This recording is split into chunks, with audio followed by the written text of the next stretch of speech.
Hello, welcome back to Sharks Happen. My name is Hal. I'm your host. We go over shark attacks from the 1900s till present. The goal of my show is for me to get solid stats on large sharks only, the kind that kill you, the ones 6 feet and over, only 2 fatalities under 6 feet, and 1,200 plus over 6 feet. So why bother throwing in kittens with the lions? We're out to get the stats on the sharks. And wouldn't you know it, I got caught up on my spreadsheet. I have a whole show worth of, we're going to go over the great white stats today. I broke them down between how many we've covered in what countries, and I broke down South Africa, USA, and Australia into the activities they were doing when they were attacked by these great whites and how many times that were fatal and consumed. You want to stick around. This is what we do the show for.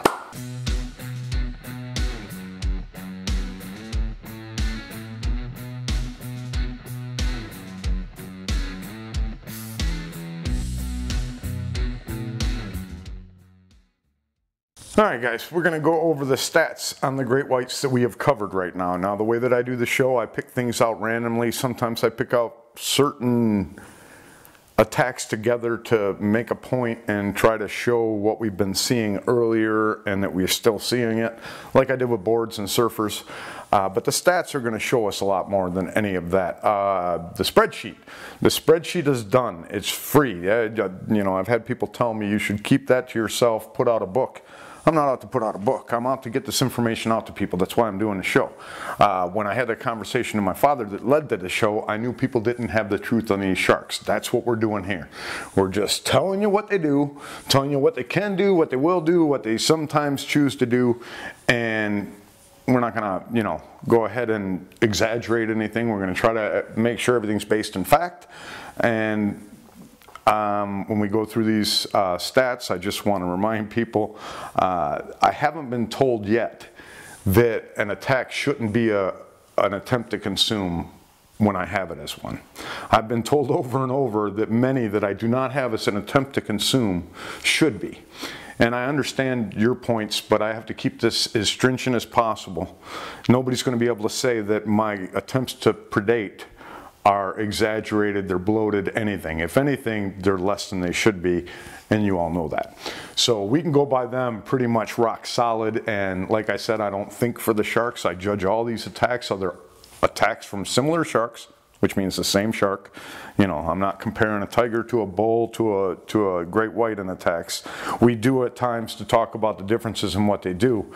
But we're talking about a great white with a great white. It's about 12 feet with another 12-footer, a juvenile, or a 16-footer with a 16-footer, 18, 20 footers. You compare them the same size and the style of attack. You can learn stuff like that. That's how people learn everything about any animals that they know of. Today we're only going to do the great white because now we have 206 attacks to go through of theirs.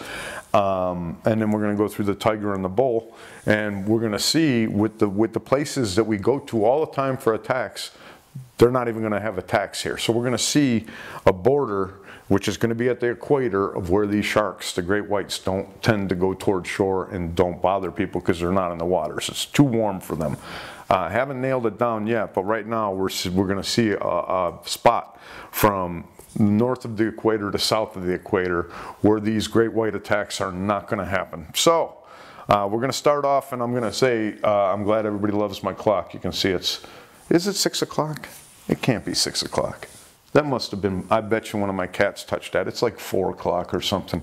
That's not right. But anyway, it's a great clock. Now those are Megalodon teeth, and this is my only great white tooth. I bought this at down in Islamorada. So this is a great white tooth here. You can see it. You see, put in the light a little bit, but you can see that even small back Megalodon teeth. This is probably a front tooth of a. If it was a front tooth, I would say it's probably a 12-footer. A really nice tooth, but you can see with Megalodons it's just a small tooth with them, because this is what I wanted to clock out of. I wanted to clock out of my Megalodon teeth, you know, but this thing was $450, and they had a nice one that had all the enamel still, the ivory colored enamel going all the way across the front of the tooth. They wanted something like $1,500 for it, and it was just a little bit bigger than this. So I got a steal on this at that little It was a farmer's market that was next to a restaurant called Tuna's I used to hang out at down in Islamorada. So that's the shark teeth. That clock is awesome. You know, it was a flea market, nautical flea market down in Islamorada, and that's where I bought that. And it was only a couple $100. I think I paid $200 for it, or $250, something like that. It was a lot cheaper than I thought it would be. Seeing as you have all those megalodon teeth, those are worth it to me in the first place. But yeah, I had to find out what happened with the clock. I should have had the camera running. I bet you I would have saw one of my 3 cats come over and mess with it. That's why I have shark jaws, but I have them up on top of my heater register because I'll cut myself on them. They're like a lemon shark or something, sharp as could be. These teeth are so sharp, these aren't now, but it still has the serrating on the edges of this one. This has a little bit of serrating on the edges too, my great white tooth. So those are my teeth. And now we're going to get into this story of the great whites. Great whites, a little bit of a background on these things. When they're born, they're about 3 feet, 36 inches, somewhere around there. I've seen 38 inches, I think. They're around 3 feet long when they're born. One great white is going to have 10 to 15 of them at once. They have 10 to 15 babies, and these things are born like the great whites. They look just like this. Only they're 3 feet, just over 3 feet. My book, Great White, has a photo of a small one laying next to a person. And it's crazy because they look just like great white, they're just smaller. So they're born just like that. It's not like a bull shark where they kind of change a little bit, or a tiger where they change quite drastically from when they're small to when they're big. These things look the same the whole time. Tiger sharks really turn monstrous at about 18 feet. But anyway, so 3 feet that will grow to up to 23 feet. Back in the day, they've been finding teeth that were from great whites that were regularly 23 feet, but this was thousands of years ago. So it seems that the sharks had slimmed down in their size to around the 20 feet that we see them in today. I wouldn't bet against the shark being 23 feet out there, especially now with the protections that have been in place for, they've been in place. The great white has been protected in international waters since the 70s. They were long protected before any countries started protecting them off their shores. So while they were protected in international waters, they had no protections in the 200 miles that they made coastlines the property of the land. So they finally started putting in those things. So I would say 23 feet is well within the realm of what a shark can get to. We just don't know yet. They like to spy hop, which is pop their head out of the water, look around, check out what's going on above the water. And they're not the only shark that does it, but they probably do it more than any other shark. And I think that that's why they have this thing where they seem, when they're hunting their seals, they have no choice. But when they're biting at these divers and things, a lot of times they're waiting until they get up to the surface. And I think they're waiting for their heads to get above the water because they know how difficult it is to see back down into the water with your head out of it. I think they use that as their advantage. And another thing that makes them smart is how they come up behind you. They come up behind you whether you're swimming, whether you're a seal, whether you're a fish. They like to come up from behind. Smart fish, very smart. People that say that they don't think, they think. I just don't want to be on the other end, being in one of those drone videos, hoping that it decides not to attack me like they usually do. So they test bite. This is the thing with the great white that you don't get from any other sharks. And other sharks might test bite, but they don't do it like these guys. I've never seen it in any attack. And when I see that somebody thinks their buddy has them, it's one of these guys, and it's usually huge. But we did have the one swimmer, the woman that was off the pier, I forget where that was. She was in the water, and that 7-footer test bit her foot before it came up and grabbed her on the leg. So even the small ones of these guys will just lightly bite you to test you out first. They do test bites. What they don't do, I don't think, is mistaken identity. I think they have accidental attacks where people are swimming with, their seals, usually seals and dolphins I've seen, and you get bitten. Well, you're swimming with the seals. Henry Boris is one. He had seals swimming around him. The shark went after him. But you're swimming with seals. Where they hunt. What are you thinking? That would be in a what are you thinking segment. I got to get back to those ending segments. But anyway, so it test bites a lot more than anything else, whereas a test bite from a tiger, I guess you would call it, is going to bite anything at the surface. It doesn't care. It wants to find out if it's edible, and if it is, it usually is going to eat it, whether it's a bird, whether it's a log. It doesn't care what it is. It's going to at least test it, usually. These guys prefer cooler waters than the tiger and the bull. I don't know how cool, but like I said, there's going to be a break above the equator and below the equator where we ain't going to see any of these guys. And Reunion is not going to show up in our stats for great whites. Neither is Brazil, and there's a couple others. Now, I'm not saying there hasn't been an attack there. We haven't covered one yet there, which is odd with how many times we go to these places. So we'll get into that too. And then this is only shark, looks happy. Swims in front of the cage, smiles for the people that are on there, pops its head out of the water like in my intro, smiling at the people. Happy shark. So these guys are something else, and we're going to get into their stats of the sharks we have covered so far. Great whites, you know, the moderately okay Caucasian sharks. The 206 attacks we have covered. We've covered 207. I left a few in there that I wouldn't consider attacks. They're fishing incidents. The one guy that had he had a couple strokes and he couldn't get his feet out of the water when he was chumming great whites, and one of them bit his foot. That's in there. I didn't want to take it out because if it was a fatality, it would have ended up in the stats. I'll leave them in the stats. It'll bring down the numbers as far as percentages, but I'm not worried about that. There's also Lucas Arnott grabbed from the boat, pulled into the water, fishing incident. Vic Heslop, fishing incident.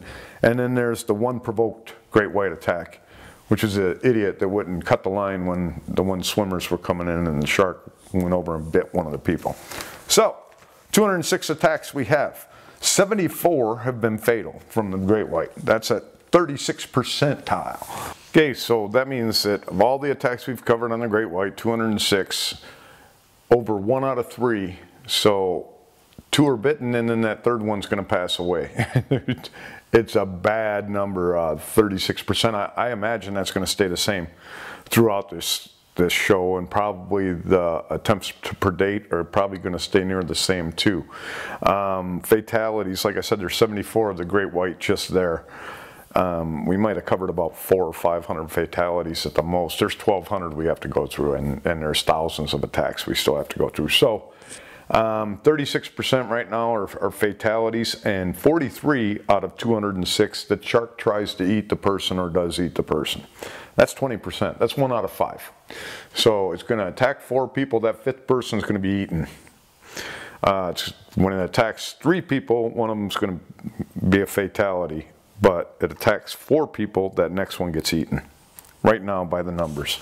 That's the great whites, and we're going to go through the top 3 attack sites for these, and then I'll give you some numbers on some of the other things. But right now we're going to start out with South Africa first. Well, we'll start out with the USA. USA, great whites attacks we've covered 67 so far. That's off of all the shores of the US. We've covered 67 great white attacks. The number's actually 66 because the provoked attack is in the US. That was off of our shores. 13 have been fatal. That's 20% fatality rate. So you already look and you see a 36% fatality rate overall and 20% in the US. The US is holding those numbers down, and they have the most attacks. So the most attacks with the least fatalities out of the big 3, and it's not close. 5 consumed, so 5 times they've been attempted or consumed, and that's 7%. So out of the great white attacks off of US shores that we have covered, out of 206 attacks, 5 times they've tried to eat somebody or eaten them. That's 7%, and those numbers are going to stand out when we go further into the other 2 countries. And Australia, oh my God, I'll have some words for you guys in a little bit. The surfing. Surfing is what I had said before, that I noticed that surfboards and surfers don't always get the brunt. They're not tried to be eaten as much as other things. Well, here in the US, 21 of the 67 overall attacks we've covered have been on surfers. And one of them was a bodyboarder. I think one or two a boogie or bodyboarder, because one of the fatalities was a bodyboarder or boogie boarder. I think that's what Lucas Ransom was. So 21 attacks, 4 have been fatal. 0 is the number of times the shark has tried to eat a surfer off of our shores that we have covered. None. And those 4 fatalities, like I said, Lucas Ransom was a single bite to the leg. Lewis Bourne was a single bite and the shark left him alone. And I think we covered one, probably Kogler, where he was with his girlfriend, and that guy went through the prolonged attack with the shark. But I don't even think it was that long of an attack with him. Well, no, it was, because it had him for about 30 seconds or 3 minutes, something like that. But that's a prolonged attack. Usually if it ain't seconds, you're going to be in trouble. It's a great white. So that's it. That's 20%, the same as the fatality rate overall in the state, in the country. Swimmers, and this is the thing, swimmers, it's only been 3 attacks that we've covered on swimmers, attacked by great whites in the show. Out of 67 we've covered in the show from the U.S., only 3 have been swimmers. All 3 fatal. You don't want to run into a shark, one of these, when you're swimming off the U.S. coast, because it doesn't end up good. 100% fatality rate. None of them were attempted to eat, though, that I know of. I didn't write it down. Maybe I would imagine 1 or 2 of them were. So right now I can't think of them off the top of my head. 3 swimmers. But then again, you know, the numbers would drop because Maria Korsmaros was most likely a great white. They don't identify it. I'm not going to put it in there. There's no way to tell. It was an 11-foot shark. You get bulls and tigers that are 11 feet, and yeah, you wouldn't be able to, you'd be probably able to tell the difference between a tiger and a great white, but a bull and a great white's teeth, I don't think that they can tell unless they have individual marks of the teeth, because this guy has spacing between his teeth, and a bull shark, it's kind of flat tooth going across there, so you're going to have just a cut right in between the teeth. With the bull shark, and they're going to be, you know, shallower going down till they hit that ridge, at least from what I remember seeing in the clips.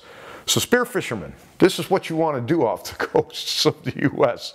You want to spearfish, because there's been 7 attacks out of 67, and they've been on spear fishermen. 0 fatalities, 0 attempts to eat.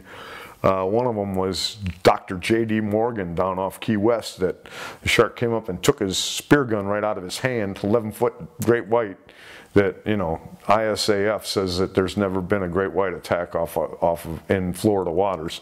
Yet this guy had his thumb almost taken off as the shark took his spear gun and took it about 50 feet away and dropped it to the seafloor and just kept on swimming.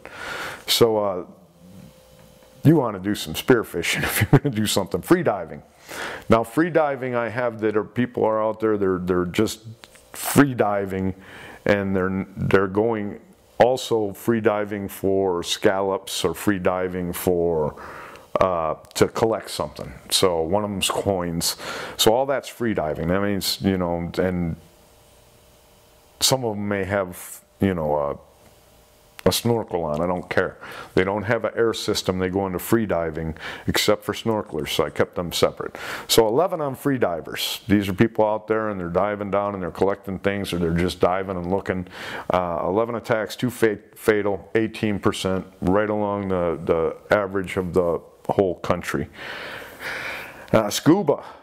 Scuba divers and hookah divers. These are divers, and they could be doing some collecting of things. They could also be doing spear fishing, but I put the spear fishing, hookah, spear fishing with air, I put in this. So scuba hookah, also, because it's allowed here, also includes people that might be spear fishing. Only 2 or 3 of them were, but there's been 12 attacks on them. 1 fatal, that's 8%, so that's a lot lower than the overall percentage by 12%. So you're safe with your scuba gear and stuff off the shores of the U.S. So right now, spearfishing and scuba, you're talking 1 fatality out of 19 attacks. That's a really good number for this shark. And then we get into kayaking. This is odd, because this is where you have Tamara McAllister and Brad Stoddard is his name, I believe. But they're 2 fatalities from kayaking. So 9 attacks on kayakers, 2 of them fatal. That's 22%. That's higher than the average. And you know, there's 1 that were consumed, and I believe that was Stoddard. But if I remember the comments correctly from way back, somebody I think said that they had found his body. Back when I looked into it, I didn't see that they had found his body. So Ray Stoddard is one I'm going to go through in my newspaper archives and see if I can get a handle on what happened with him. Snorkeling, 1 attack, 1 fatality. So snorkeling and swimming, 100% you're done when you run into these guys. Out of the 206, 4 times fatal. And then, you know, the free diving, 18%, surfing, 20%, hookah diving comes in at 8%, and 0% for spearfishing of all things. That's off the U.S. coast. So that's the breakdown on what goes on there. I was surprised, not surprised by the swimmers' fatalities, because, you know, you're swimming and the shark is in the shallows, and this is going, I can't wait till we get into the bull shark. I haven't looked into the other sharks yet. But the bull shark, I'm assuming, by just my memory alone, that when they're out and you are spearfishing and you are out away from the shore and you run into them, you're a lot more likely, like 90% more likely, to get hit with a territorial 1 bite and gone attack than what they're going to do to you trying to drag you into deeper waters, usually, if you get caught inshore. And it seems the same with the great white, that they're in there because they're hunting. They're actively hunting, which means that it's going to be bad if they get a hold of you. Now we're going to go into South Africa, because we're going to save Australia for last. South Africa, they have less attacks than the U.S. The U.S. has 67. They have 52. U.S. has 15 more attacks that we've covered than South Africa, but South Africa has more fatalities. U.S. had 13. South Africa has 17 fatals, so you're talking a 33% fatality rate there, where it's 20% in the U.S. 9 of those attacks were attempts to consume. That doubles what it is in the U.S. And less attacks, 12 less attacks, and the numbers are doubling the ones off the U.S. Now, the breakdown on these ones, the 52 attacks. Surfing is the big one there, 27 attacks out of 52. So over half the attacks have been on surfers in South Africa that we've covered. Okay, surfers, 27 attacks. Over half the attacks overall we've covered in South Africa, 52, are on surfers, 27. And that includes bodyboarders. I did not include body surfers because I didn't see any, but I would probably put them in with surfers because they're playing in the surf, the same place where these surfers are always being attacked, to get them out of the water, not to be eaten. 4 fatalities. That's a 14% fatality rate in attacks from these guys. So you're talking 8 attacks and then 1's a fatality. And that's better than over in the U.S. It's 20% over there on the surfers. 4 were consumed though. So all 4 that were fatal were eaten over in South Africa, and that's 4 more than the U.S. had attempt to consume on their surfers. So 14% again, 14% fatality rate, 14% consume rate, attempt to predate.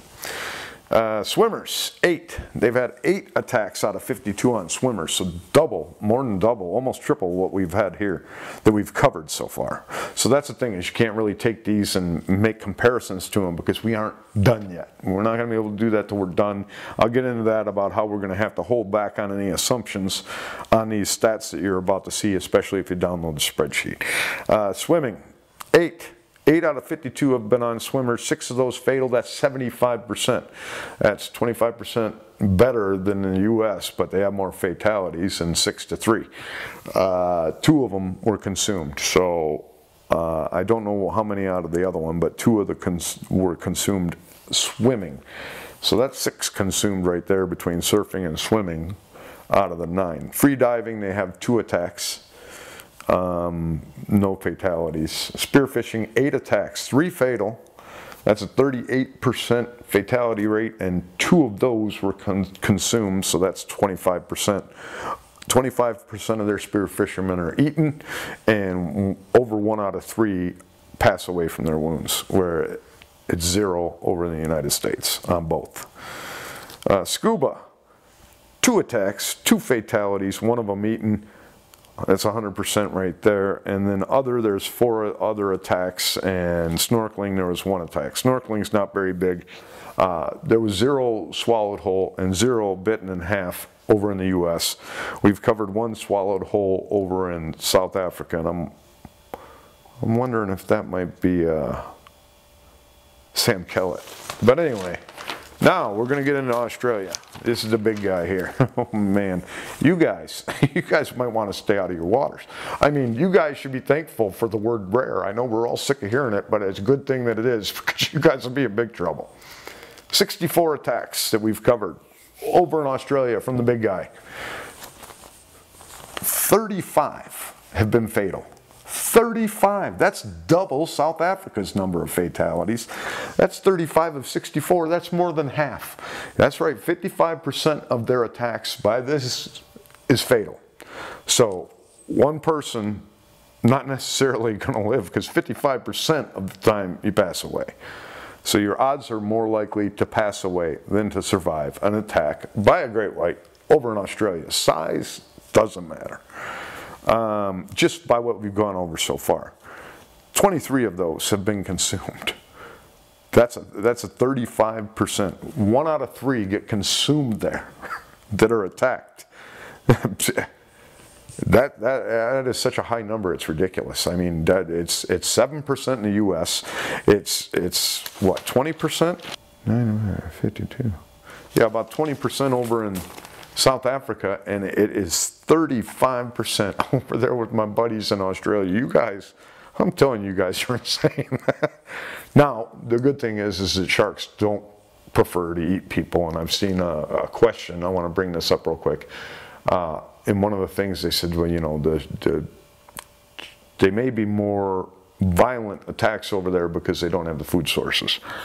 I would say that's a good logical explanation, other than the numbers don't show. They'd be eating tons of people if they started turning to them for a food source of any kind. They're still not attacking enough that they're living off of people, not even one shark. So that's out of the question. I want to find out why this is like this for Australia. It's got to have something to do with the geography of the water, of the floor under the water. Something's up there to where this is so bad, so much worse than the other stuff.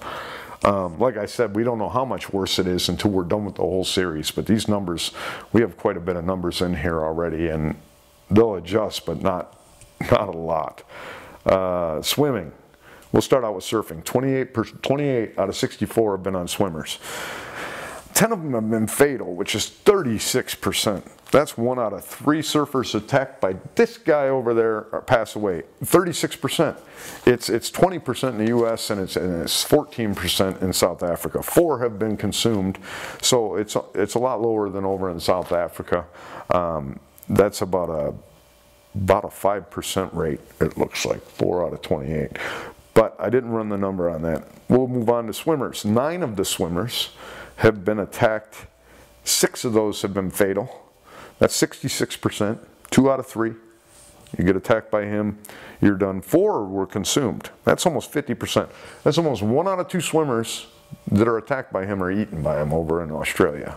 Doubling both the other, well, I didn't check into the US's 3 to see how many of those were attempted to eat. Spearfishing, 4 attacks, 3 fatal, 3 consumed.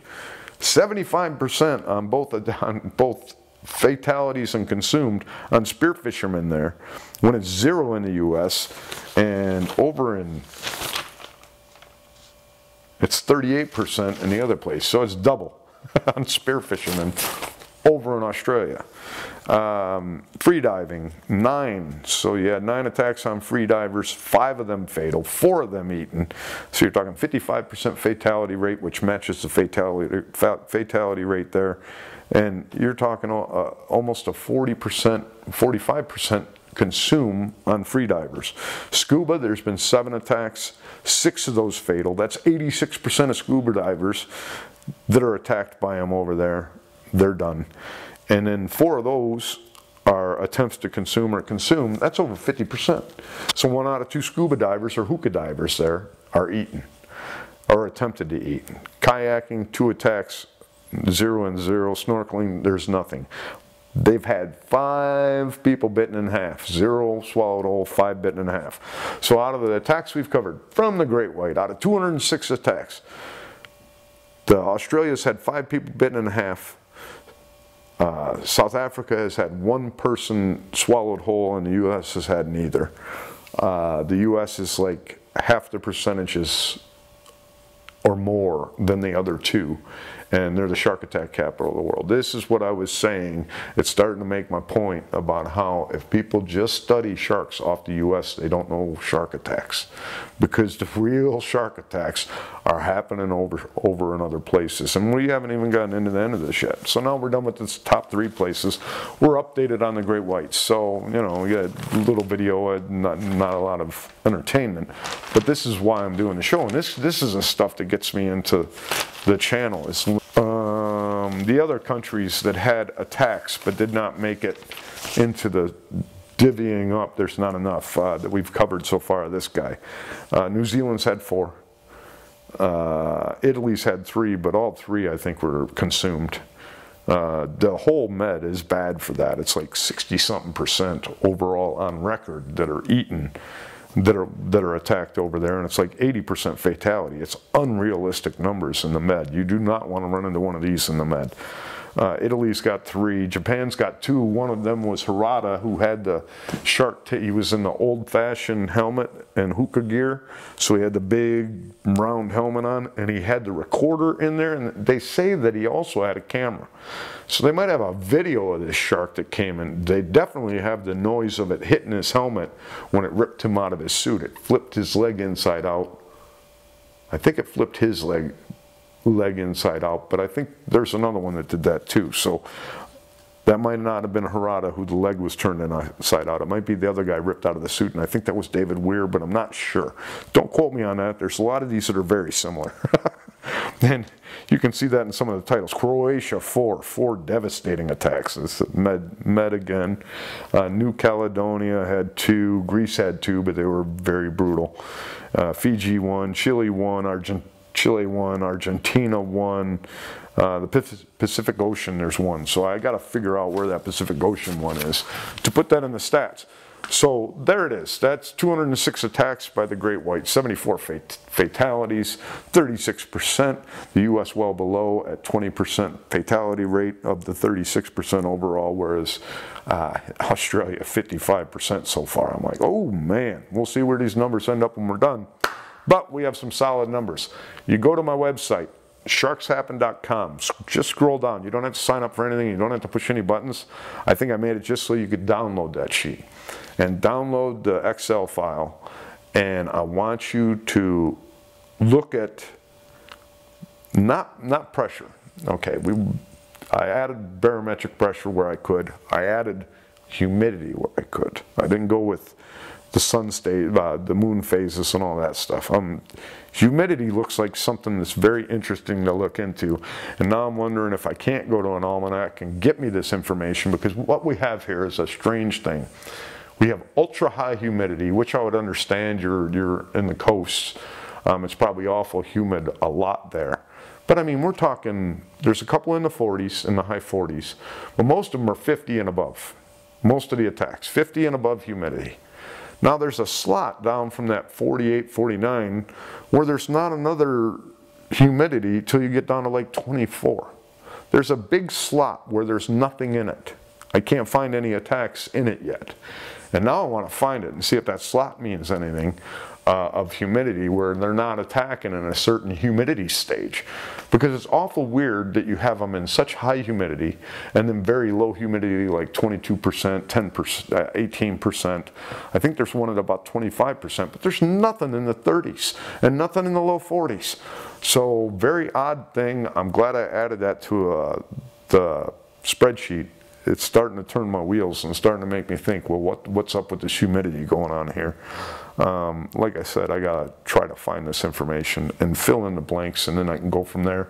And even with that, we haven't gone through enough attacks where we could, even if I had all that, we couldn't just say, hey, this is set in stone. We have to wait until we're at 629 attacks that we're gonna have to go through, I think, 3,000.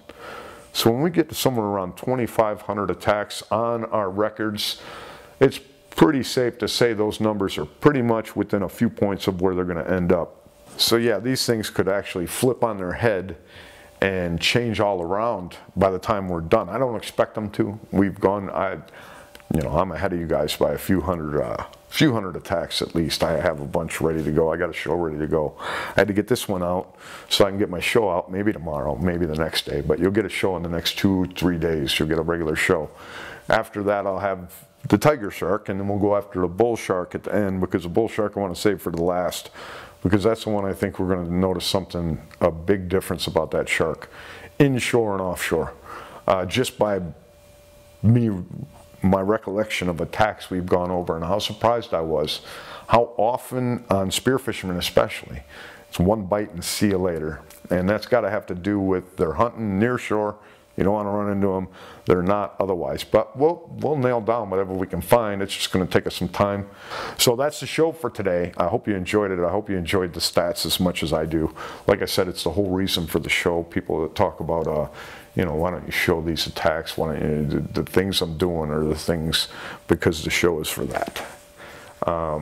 You know, I try to be respectful to all the victims in the situation, and as well you should be, but the show is not about them, and you know, it is about the sharks. It's about the sharks. What are they doing when they're attacking? I'm not interested in all the stuff that I told you early on about them, stuff that marine biologists, shark scientists are interested in with these animals. I'm not. I'm only interested in what are they doing when they attack, just before, just after, what's similar, what can we learn. That's all we're doing.